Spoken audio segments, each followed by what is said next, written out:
Je récupère des canettes vides pour soutenir mes enfants et petits-enfants qui sont toujours là-bas.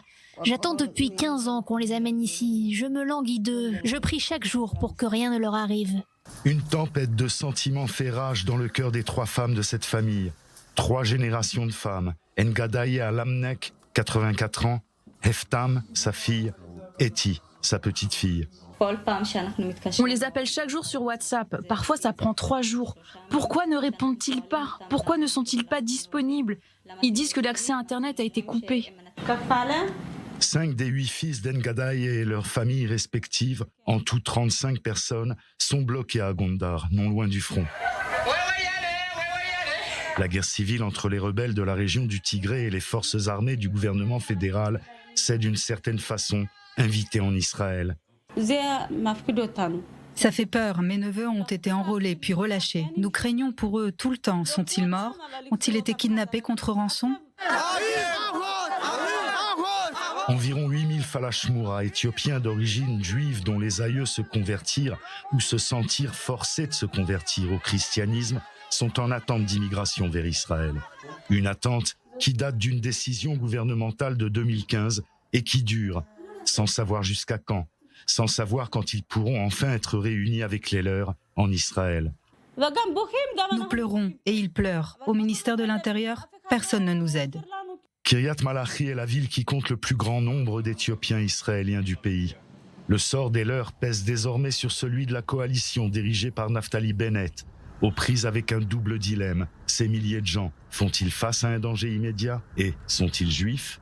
Les avis sont partagés. Ils sont juifs quand on les amène en Israël. Ils ne sont pas juifs, problème. On ne veut pas d'assimilation avec les non-juifs. Qu'est-ce que ça change? Ce sont des êtres humains. Comment un juif peut dire une chose pareille? Tout le monde peut dire ça, pas nous. On a relâché 1 millier de terroristes pour l'un de nos soldats. On doit les ramener ici, à leurs enfants et à leurs parents. Maman est juive. Pourquoi ces enfants ne le seraient pas? Des gens qui ne sont pas juifs sont autorisés à venir en Israël. Pourquoi? Quel est le problème? La raison? Si nous ne sommes pas juifs, pourquoi suis-je ici? Pourquoi 2 de mes frères et sœurs sont ici? Pourquoi maman est ici? Pourquoi nous a-t-on amenés ici? Pourquoi? Ça me met en colère que notre identité juive soit mise en doute, parce que je sais pertinemment qu'on regarde la couleur de notre peau. Le compromis envisagé?